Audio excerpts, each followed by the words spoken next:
रोजच्या प्रमाणेच होती आजची सकाळ. आज डब्यासाठी बनवली होती भेंडीची भाजी. डबा घेऊन चिवचे बाबा निघाले ऑफिसला आणि चिव काही बाबांकडून यायचं नावच घेत नव्हती.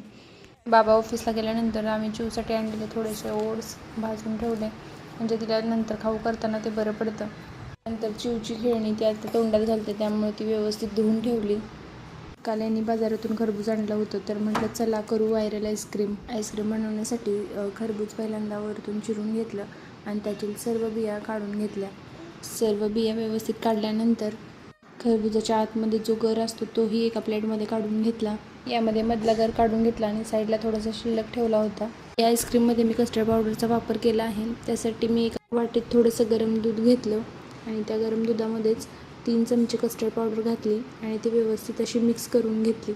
ती व्यवस्थित मिक्स झाल्यानंतर त्याचबरोबर इकडे एका भांड्यात 1.5 कप दूध उकळलं, त्याच्यात 1 चमचा साखर टाकली. तुम्ही साखर तुमच्या आवडीनुसार टाकू शकता आणि त्यामध्ये कस्टर्ड पावडर मिक्स केलेलं दूध ओतलं आणि ते व्यवस्थित हलवून घेतलं. त्यानंतर जो आपण खरबुजाचा गर काढला होता तो असा मिक्सरमध्ये बारीक करून घेतला आणि ते बारीक केलेलं मिश्रण त्याच दुधामध्ये ओतलं आणि ते व्यवस्थित हलवून चांगलं शिजवून घेतलं. त्यानंतर ते व्यवस्थित 4-5 मिनटं शिजल्यानंतर त्याच्यामध्ये काजू बदाम टाकले आणि माझ्याकडे थोडीशी घरात चेरी शिल्लक होती, तीही मी त्यामध्ये टाकली आणि हे सर्व मिश्रण थंड करून त्या खरबुजामध्ये भरून ठेवलं आणि ते डेकोरेट करण्यासाठी वरूनही थोडीशी चेरी टाकली.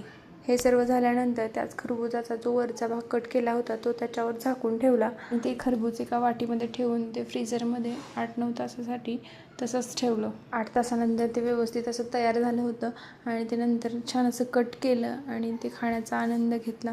चला तर मग भेटू पुढच्या व्लॉगमध्ये. बाय.